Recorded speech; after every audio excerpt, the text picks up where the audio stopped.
In this video, we will be covering getting started with Galileo and processing your first batch of submissions.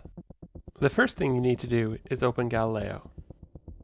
On Windows, this can be done by going to your Start menu and finding the Galileo item. If you're on Mac OS, Galileo is installed directly to your Applications folder. We are going to assume that you have already activated Galileo.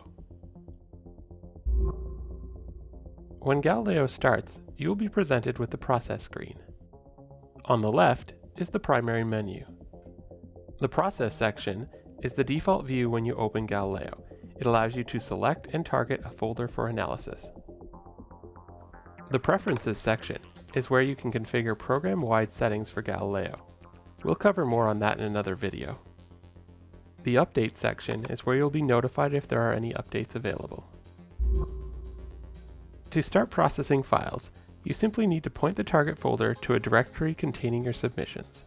If you're using Windows, you can either double-click the input field or click the button beside it. You will then be prompted with a folder selection window. If you're using Mac OS, you simply need to click the input field and will be presented with a folder selection window. Now you're ready to process.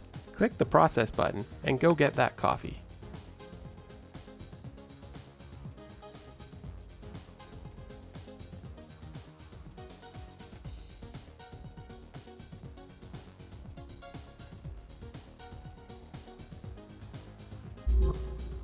When the process is finished, Galileo will open the report stored in the target folder automatically for your review. For more information about Galileo, please check out our website and extensive knowledge base. Thanks for watching.